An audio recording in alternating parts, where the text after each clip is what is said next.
Assalamualaikum warahmatullahi wabarakatuh. Perkenalkan, kami dari kelompok 5 yang beranggotakan saya, Afifatul Fitri, kemudian Nita Islamia, Nurliana, Tiffany Tamimatus, Sylvia Arisa, Sabrina Faizatul, Nafakulu, dan Marsanada akan membagikan seputar bunga edible yang ada di sekitaran UIN Maulana Malik Ibrahim Malang, di mana kami mengidentifikasi bunga tersebut menggunakan sebuah aplikasi Google, yakni Google Lens, di mana kita dapat menelusuri banyak sekali seperti manfaat, kemudian nama bunga, dan lain-lainnya. Nah, di sini saya mengambil salah satu bunga, yakni bunga sepatu yang diidentifikasi dengan Google Lens.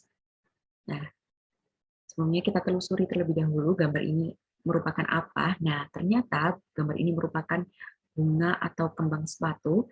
Nah, kita bisa cari melalui Google yang ada di sini.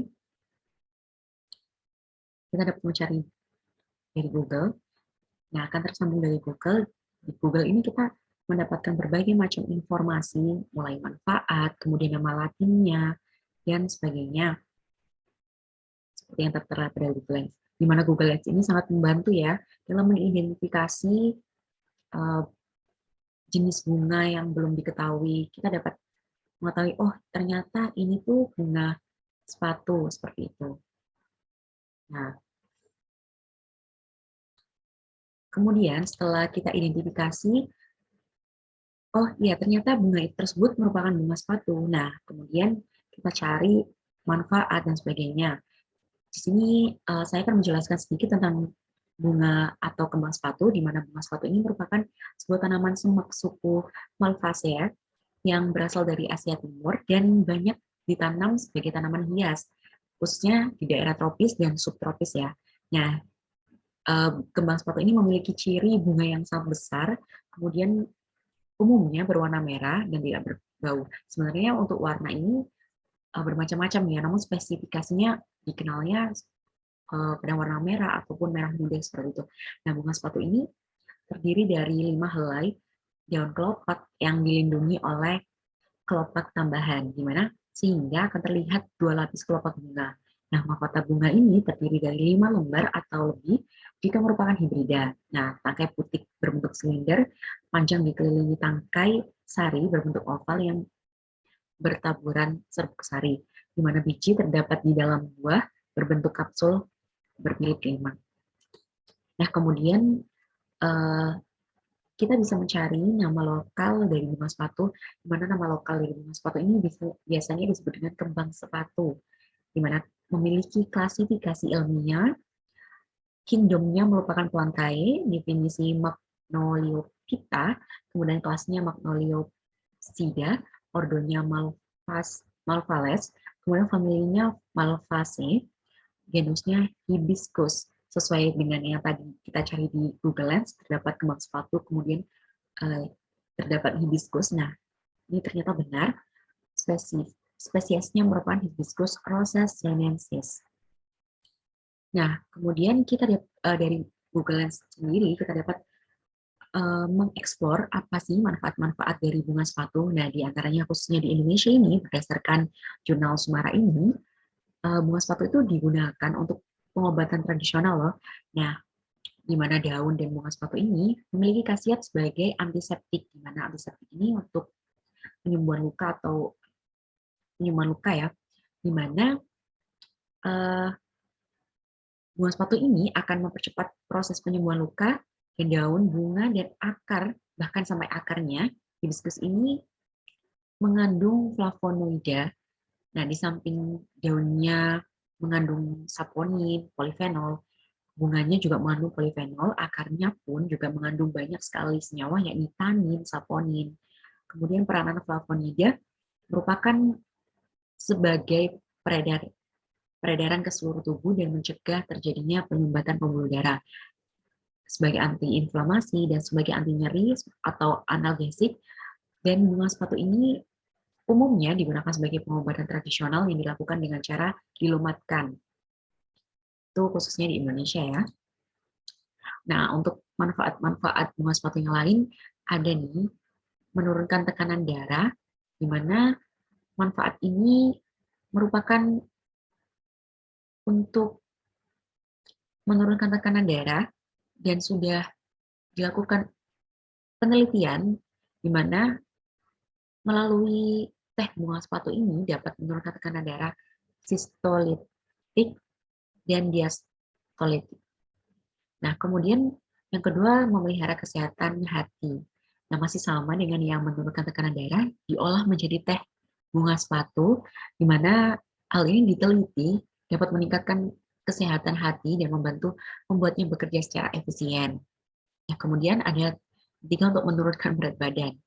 Nah, teh bunga sepatu juga ya, masih dengan teh bunga sepatu ini dapat digunakan untuk menurunkan berat badan. Kemudian untuk menurunkan resiko kanker, di mana kandungan polifenol pada senyawa bunga sepatu ini dilaporkan memiliki sifat anti kanker.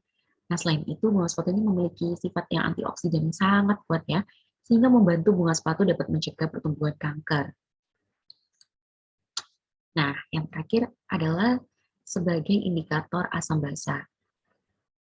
Indikator dari ekstrak mahkota bunga sepatu ini dapat diperoleh dan menunjukkan perubahan warna, yakni dalam sebuah larutan asam akan berwarna merah dan dalam sebuah larutan basa akan berwarna hijau. Di mana perubahan warna ekstrak mahkota bunga sepatu ini dalam larutan asam dan basa disebabkan adanya senyawa antosianin, di mana larutan ekstrak mahkota bunga sepatu ini dalam asam tidak berwarna, dalam basa berwarna violet.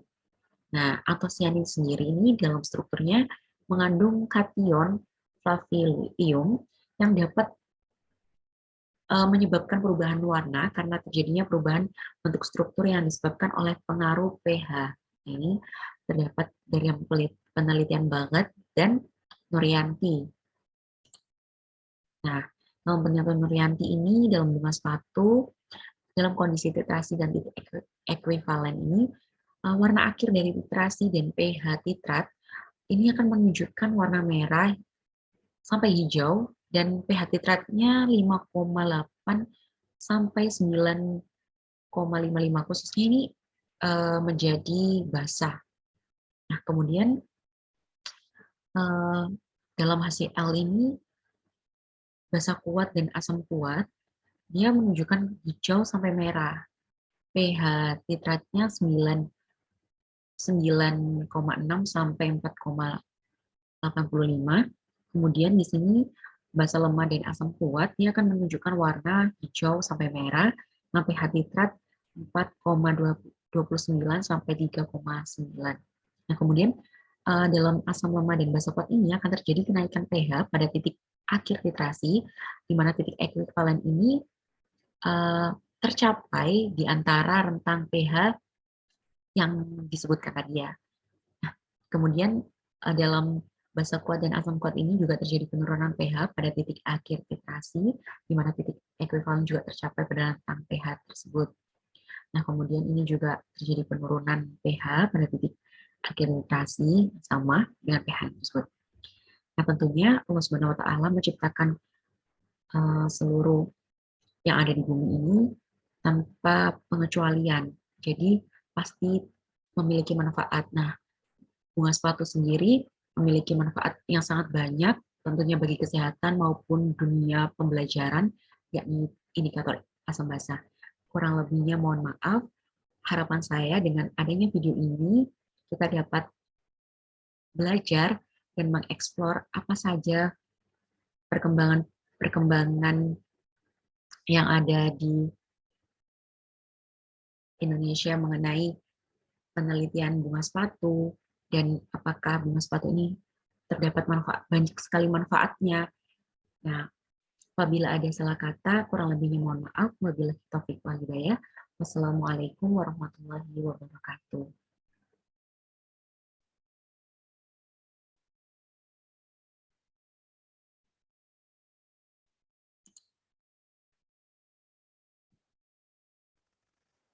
Assalamualaikum warahmatullahi wabarakatuh. Saya di sini akan menjelaskan tentang bunga edible yang saya dapatkan di Menara UIN, tepatnya di depan Mastar. Nah, kemudian saya mencari bunga tersebut di dalam Google Lens, sehingga saya mendapatkan bahwa bunga tersebut bernama bunga bougainville atau yang sering disebut orang-orang itu adalah bunga kertas. Kemudian saya bisa menelusuri semua pencarian tentang bunga bougainville tersebut. Saya dapat menemukan ciri-cirinya, klasifikasinya, manfaatnya, dan banyak lainnya. Nah, bunga bougainville atau bunga kertas ini memiliki nama ilmiah Bougainvillea spectabilis. Nah, bunga bougainville ini adalah tanaman hias yang populer. Bentuknya berupa pohon kecil yang sukar tumbuh tegak. Keindahannya berasal dari seludang bunganya yang berwarna cerah dan menarik perhatian karena tumbuh dengan rimbunnya. Bunga bougainville memiliki ciri khusus di mana terdapat batang yang keras dan berduri tajam serta bercabang-cabang.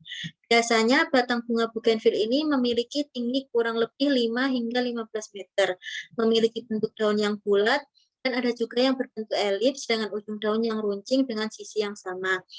Panjang daunnya sekitar 4-10 cm dan lebarnya sekitar 2-6 cm. Bunganya memiliki bentuk yang kecil dan memiliki 3 kelopak. Dan di setiap satu bunga itu pasti memiliki daun pelindung dengan ukuran yang besar. Nah, kemudian klasifikasi ilmiah dari bunga bougainville ini menurut Citro Supomo 2007. Bunga bougainville ini termasuk kingdom Plantae, divisi Spermatophyta, subdivisi Angiospermae, kelas Dicotyledoneae, subkelasnya Apetalae atau Monochlamydeae, ordo Caryophyllales, famili Nyctaginaceae, genusnya Bougainvillea, dan spesiesnya adalah Bougainvillea spectabilis. Nah, manfaat dari bougainville ini terdapat beberapa khasiat dan kegunaan bunga bougainville dalam pengobatan, antara lain sebagai antiinflamasi, menjaga keseimbangan kolesterol, tekanan darah, mengobati keputihan, haid tidak teratur, sebagai antioksidan dan antibiotik, hepatitis, anti-hiperlipidemia, anti kanker, dan anti-hiperglikemia. Kemudian menurut penelitian Adebayo DKK 2005 itu menunjukkan bahwa tanaman bunga kertas atau bunga bougainville ini, ekstrak etanol daun bunga bougainville berpotensi sebagai penurunan kadar glukosa dalam darah. Dikarenakan bunga bougainville ini mengandung senyawa yang memiliki prinsip penurunan darah mirip dengan kerja insulin, yaitu dipinitol. Nah, untuk indikator asam basa dari bunga bougainville ini, jadi ekstrak etanol bunga bougainville ini mengandung senyawa flavonoid dan juga dapat berfungsi sebagai bioindikator dalam titrasi asam basa. Bisa dalam titrasi asam kuat dengan basa kuat, asam lemah dengan basa kuat, asam lemah dengan basa lemah, dan asam kuat dengan basa lemah. Untuk trayek pH ekstrak etanol bunga bougainville ini berada antara pH 6 dan pH 8. Jika di bawah pH 6 akan berwarna merah muda, dan jika di atas pH 8 akan berwarna hijau, menurut Nurhaini 2017. Terima kasih. Sekian presentasi tentang bunga edible yang saya dapatkan. Wassalamualaikum warahmatullahi wabarakatuh. Assalamualaikum warahmatullahi wabarakatuh. Saya Nurliana, NIM 18630053. Di sini saya akan menjelaskan bunga yang ketiga, yaitu Plumbago auriculatta. Ini merupakan bunga yang lokasi pengambilannya di depan rumah, di mana pada kelopak bunganya ini terdapat garis-garis berwarna biru. Cara mencari gambar melalui Google Lens yaitu pertama, buka Google lalu pilih gambar kamera, pilih bunganya yang mau dipilih, klik, tunggu sampai hasilnya keluar. Mencocokkan. Nah, ini di sini hasilnya telah keluar. Nama bunga ini yaitu Plumbago auriculatta. Lalu muncul artikel-artikel, pilih yang sesuai. Pilih artikel yang diinginkan, klik.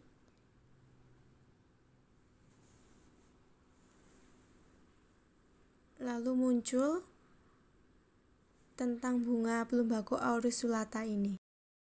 Setelah dianalisis menggunakan Google Lens, maka diperoleh bahwa nama bunga ini yaitu Plumbago atau Piquet Bloodworm atau blue tumbaku. Dapat juga dikenal sebagai melati biru. Nama latinnya yaitu Tumbaku aurus latale. Familinya Plumbaginaceae. Daerah asalnya Afrika Selatan. Letaknya tanaman pengisi taman atau tanaman tepi jalan. Tipe tanaman hias yaitu tanaman hias semak.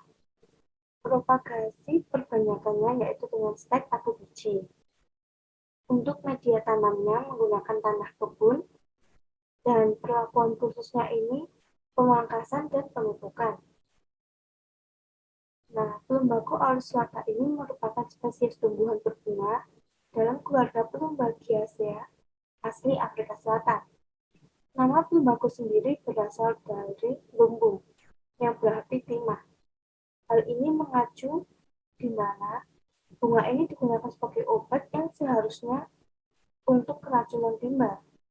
Aurus lata berarti berbentuk telinga dan mengacu pada pangkal daun.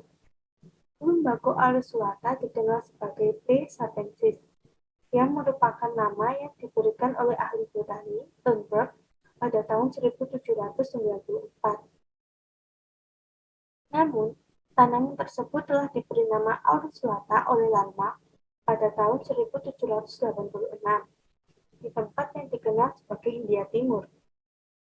Meskipun awalnya merupakan tanaman dari Afrika Selatan, ia tersebar luas di seluruh dunia di daerah hangat dan beriklim sedang. Karena jika pada iklim yang dingin atau embun beku, tanaman ini tidak didukung pertumbuhannya dengan baik. Manfaat dari Plumbago sendiri dapat digunakan untuk sebagai obat tradisional, yaitu untuk mengobati kutil, patah tulang, dan luka. Jika diambil sebagai tembakau, dapat digunakan sebagai obat sakit kepala dan dapat digunakan sebagai obat emesis untuk menghilangkan mimpi buruk. Sebatang tanaman ditempatkan di bubuk jerami dapat digunakan untuk menangkal petir.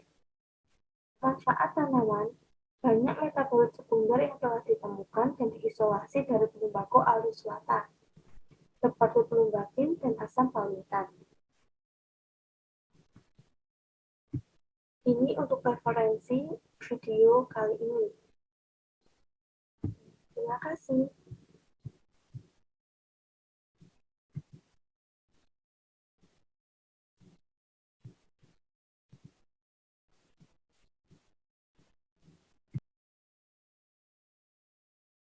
Baik, untuk selanjutnya, perkenalkan nama saya Tifanita Minatus Salsabila. Di sini saya akan menjelaskan mengenai identifikasi bunga iris kuning atau Trimesia marticensis sebagai indikator asam basa alami. Kemudian untuk cara mengidentifikasi tumbuhan lewat Google Lens dapat disimak pada video berikut. Jadi pertama-tama buka Google Lens, kemudian pilih foto yang akan diidentifikasi. Nah, di sini langsung saja, nanti langsung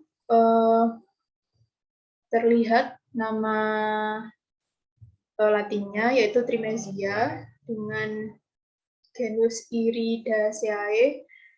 Nah, di sini Trimesia ini memiliki nama lokal yaitu iris bunga kuning atau bunga iris kuning. Kemudian selanjutnya untuk taksonominya sendiri ini dari kingdom Plantae. Kemudian subkingdomnya Tracea bionta, superdivisi Spermatophyta, divisi Magnoliophyta, kelas Liliopsida, kelas Lilidae, ordo Liales, famili Iridaceae, genus Trimesia, dan spesiesnya Trimesia marticensis. Kemudian nama lokalnya ini seperti yang telah dijelaskan sebelumnya, yaitu bunga iris kuning. Kemudian pemanfaatannya bunga iris kuning sendiri ini dalam masyarakat Indonesia ini bisa digunakan untuk obat kesleo, yaitu dengan cara ditumbuk lalu dioleskan pada bagian tubuh yang kesleo. Nah, efek dari pengolesan ekstrak bunga iris kuning ini akan membuat otot lebih rileks. Kemudian dapat sebagai pengolah limbah karena dapat menyerap logam berat. Ini bisa digunakan pada air sungai yang tercemar. Kemudian pengendalian erosi, bisa ditanam untuk tanah-tanah yang memang tidak stabil. Kemudian pewarna tekstil, karena bunga iris ini kan memiliki pigmen warna kuning, nah itu bisa dimanfaatkan sebagai pewarna tekstil. Kemudian pemanfaatan sebagai indikator asam salam ini bisa digunakan karena bunga ini tadi berpigmen kuning, jadi bisa digunakan. Namun di sini saya menganalogikan bunga iris kuning ini dengan kunyit, sebab saya belum menemukan pembahasan mengenai apakah bunga iris kuning ini memang bisa digunakan. Tapi memang sebagian besar tumbuhan yang memiliki warna itu bisa digunakan untuk indikator asam basa alami. Jadi saya menganalogikan ini dengan kunyit, di mana warna asalnya ini kuning. Kemudian ketika ditambahkan pada larutan asam, itu warnanya tetap kuning, namun akan berbeda ketika itu ditambahkan pada larutan basa, yaitu menjadi merah muda. Hal tersebut menandakan bahwa iris kuning ini bisa bersifat basah karena dapat mengubah warna, dapat berubah warna ketika dia berada dalam larutan basah. Kemudian ini sumber yang saya kutip, yaitu buku dari LIPI. Baik, itu dari saya. Terima kasih, bisa dilanjutkan dengan anggota kelompok saya yang lain. Ini merupakan suatu cara untuk mengidentifikasi nama bunga yang telah ditemukan di area UIN Malang, tepatnya di Microteaching Laboratory, menggunakan Google Lens. Didapatkan hasil nama ilmiahnya yaitu Ixora chinensis. Nah, Ixora chinensis sendiri itu memiliki nama lain yaitu Ixora socianalin atau juga soka merah. Ixora socianalin itu merupakan nama latinnya, sedangkan soka merah merupakan nama umum yaitu nama lokalnya. Dan pada daerah Melayu juga biasa disebut dengan kembang santan merah, dan pada daerah Sunda biasa terkenal dengan sebutan soka beureum. Bunga asoka sendiri ini sudah terkonfirmasi bisa digunakan sebagai indikator pH alami dalam semua titrasi asam basa, dikutip dari jurnal ULFA tahun 2020. Dan bunga asoka sendiri juga mengandung antosianin yang bertanggung jawab atas warna merah pada bunga. Antosianin yang terdapat pada bunga asoka merupakan palagornidin, diglukosida, cyanidin, diglukosida. Dalam suasana asam, antosianin berwarna merah, sedangkan pada suasana basa itu biasanya berwarna hijau. Kertas indikator ekstra bunga asoka ditentukan berdasarkan trayek pH-nya mengandung larutan buffer dengan pH 1 sampai dengan 9. Pada pH kurang dari 4 berwarna merah, sedangkan pada pH lebih dari 9 warna kertas indikator menjadi berwarna hijau. Dikutip dari Erna tahun 2015.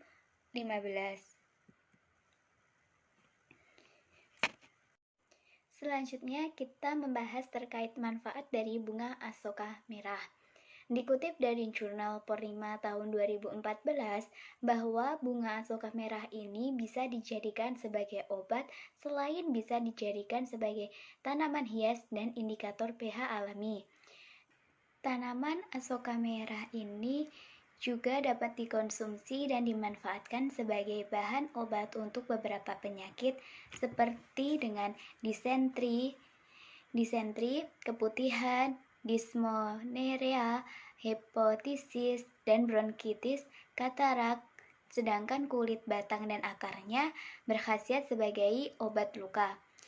Dari studi preklinis telah menunjukkan bahwa tanaman memiliki antiinflamasi, antimikroba, antioksidan, anti-ulcerogenik, anti-diare, antinosiseptif, antimutagenesitas, hipotoprotektif, dan hipolipidemia. Dikutip dari jurnal JOSI tahun 2013.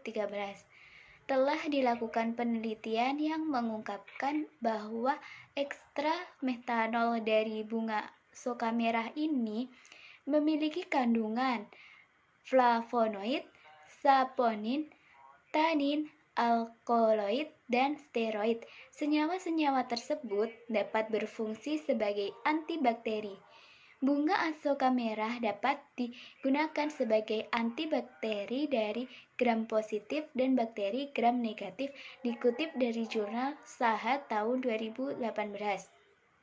Ini merupakan referensi di mana saya menemukan bahwa bunga soka merah atau Ixora seasonalin itu memiliki manfaat dan bisa dijadikan sebagai indikator mengutip dari jurnal-jurnal berikut. Sekian, terima kasih. Assalamualaikum warahmatullahi wabarakatuh. Kali ini kita akan mempelajari tentang bunga yang terdapat pada gambar berikut.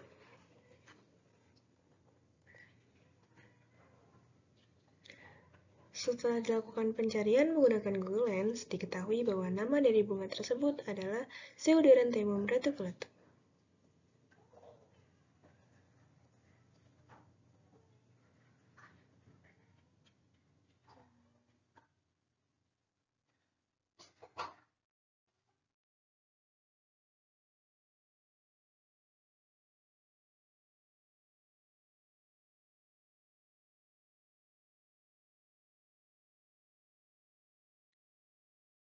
Melati Jepang, atau yang dikenal sebagai Yellow Vein Eranthemum, merupakan spesies Pseuderanthemum carotersi, atau sinonimnya adalah Eranthemum reticulatum. Dia berasal dari famili Acanthaceae. Nah, melati Jepang ini memiliki pohon yang berbatang kecil dengan tinggi setengah sampai 2 meter, panjang daun mencapai 15 cm, dan lebar daun 5-10 cm. Next. Manfaat. Selain memiliki daya tarik keindahan yang kuat, ternyata tanaman ini juga mempunyai nilai ekonomis yang tinggi. Salah satu contohnya adalah tanaman ini digunakan sebagai bahan baku industri kosmetika, minyak wangi, tekstil, dan penyedap teh. Potensi tersebut dikarenakan oleh kandungan minyak asirinya yang dikenal bermutu baik, meliputi senyawa-senyawa seperti livali asetat,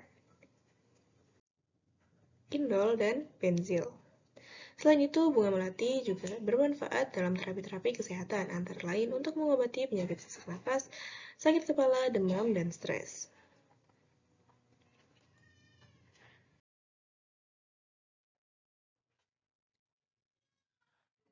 Selain sebagai tanaman hias yang memiliki nilai estetika atau sekedar dijadikan pagar pembatas wilayah, manfaat lain yang dimiliki oleh tanaman melati Jepang ialah yang pertama, mengatasi demam. Caranya yakni gunakan 1 genggam daun melati dan 10 kuntup bunga melati, dicampurkan dan diremas-remas, direndam dalam air, dan gunakan handuk kecil, rendam sejenak dalam air rendaman sebelum ditempelkan ke dahi. Yang kedua adalah mengatasi bengkak akibat serangga atau sengatan lebah. Caranya adalah tempelkan bunga melati yang sudah dihaluskan pada bagian yang bengkak atau baru disengat oleh lebah. Diamkan selama beberapa saat. Yang ketiga, untuk mengatasi sakit mata ringan. Melati Jepang ini dapat mengatasi mata merah akibat iritasi. Caranya dengan segenggam daun melati ditumbuk hingga halus, kemudian ditempelkan pada bagian dahi yang di dekat mata.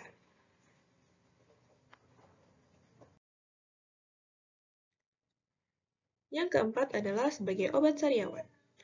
Mengkonsumsi air rendaman dari bunga ini dapat membantu mengatasi sariawan. Selanjutnya, mengatasi DBD atau demam berdarah.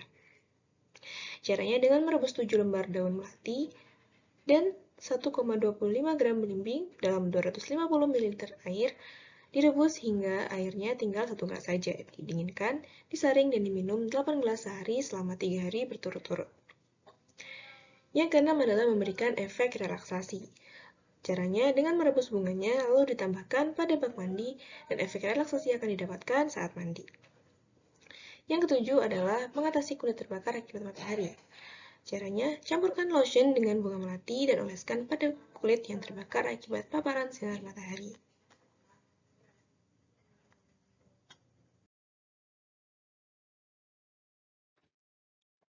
Yang kedelapan adalah sebagai absorben timbal atau plumbum di udara. Kadar timbal pada sampel daun dianalisis dengan metode AAS dan kadar klorofil daun diuji dengan alat spektrofotometer dengan panjang gelombang 649 nanometer dan 665 nanometer. Hasil penelitian menunjukkan penyerapan kadar timbal atau plumbum oleh melati Jepang sebesar 0,174 plus-minus 0,008 ppm, dan kadar timbal tidak mempengaruhi jumlah kadar klorofil daun yang dihasilkan. Yang selanjutnya adalah meringankan sakit kepala. Caranya dengan merendam bunga melati Jepang di dalam minyak kelapa seharian. Selanjutnya, minyak tersebut dapat dioleskan untuk mengobati sakit kepala. Selain yang telah disebutkan tadi, manfaat lain dari bunga ini adalah sebagai campuran teh, mengatasi keluarnya asis secara berlebihan, mengatasi stres, mencegah kanker, menangkal radikal bebas, mengurangi stroke, menurunkan berat badan, membantu detoksifikasi tubuh, mengobati flu, mengatasi sesak nafas, mengatasi insomnia, mengobati radang usus, mengobati radang ginjal, mengatasi jerawat, menghaluskan kulit, mengatasi bau badan, mencegah penuaan dini, menguatkan rambut, dan mencegah kerontokan, serta mengatasi hidung tersumbat. Next. Cukup sekian dari saya, mohon maaf terdapat banyak kekurangan. Tanaman selanjutnya akan dijelaskan oleh rekan saya.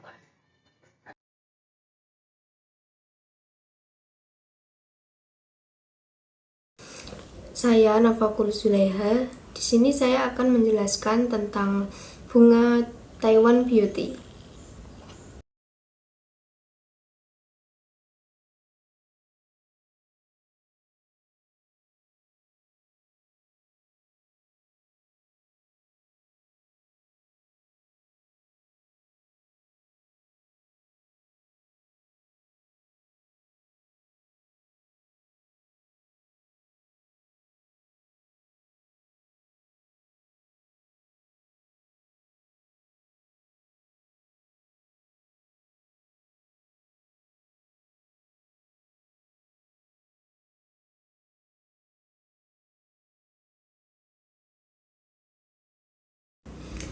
Tanaman ini mempunyai nama latin yaitu Cupea hysopiphila dan nama lokalnya yaitu Taiwan Beauty. Tumbuhan ini bercabang banyak, tegak menyebar, berakar tunggang pendek, dan bisa tumbuh dengan setinggi sekitar 60 cm dan lebar 90 cm.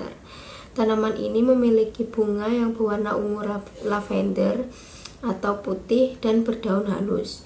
Umumnya lebih suka posisi di bawah sinar matahari penuh, tetapi toleran terhadap naungan parsial. Dan mereka umumnya juga tumbuh paling baik di tanah dengan kelembaban sedang dan berdrainase baik.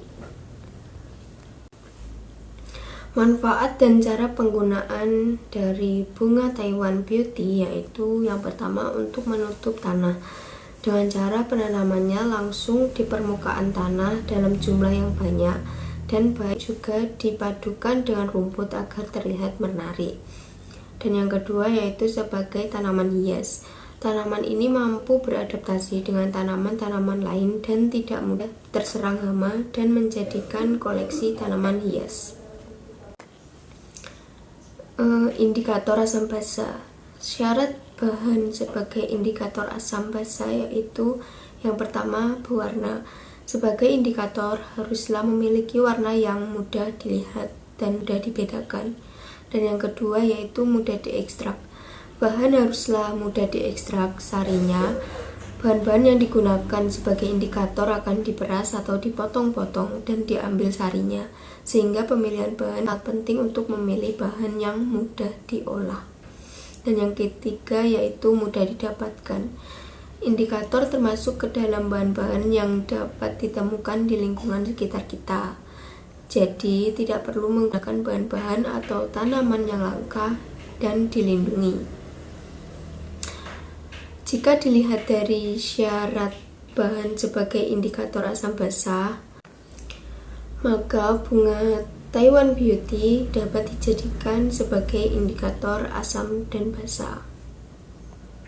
Sumber referensi yang saya baca untuk menyusun tugas ini, saya ambil beberapa dari buku, jurnal, dan website. Sekian penjelasan dari saya. Terima kasih. Assalamualaikum warahmatullahi wabarakatuh. Video ini kita akan mempelajari tentang identifikasi bunga kenanga ungu dengan saya Marsanada dari kelas Kimia C. Lalu kita lanjutkan dengan mengidentifikasi bunga yang kita dapatkan pada halaman gedung B Universitas Islam Negeri Maulana Malik Ibrahim Malang.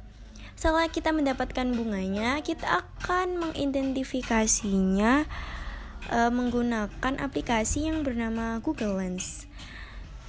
Setelah kita identifikasi, lalu akan muncul nama-nama bunganya seperti nama bunga Latin atau nama lokalnya. Setelah kita mengidentifikasi dan mendapatkan hasil seperti nama dan ciri-cirinya, kita lalu akan membahas tentang 4 materi, yaitu yang pertama tentang nama bunganya seperti nama Latin maupun nama lokal, lalu manfaat, lalu materi yang ketiga yaitu cara menggunakannya atau cara menggunakan bunga tersebut untuk dimanfaatkan, dan yang keempat apakah bunga itu bisa dijadikan indikator asam dan basa. Yang pertama yaitu kita akan membahas tentang nama dari bunga tersebut. Nama-nama ini termasuk nama Latinnya maupun nama lokalnya.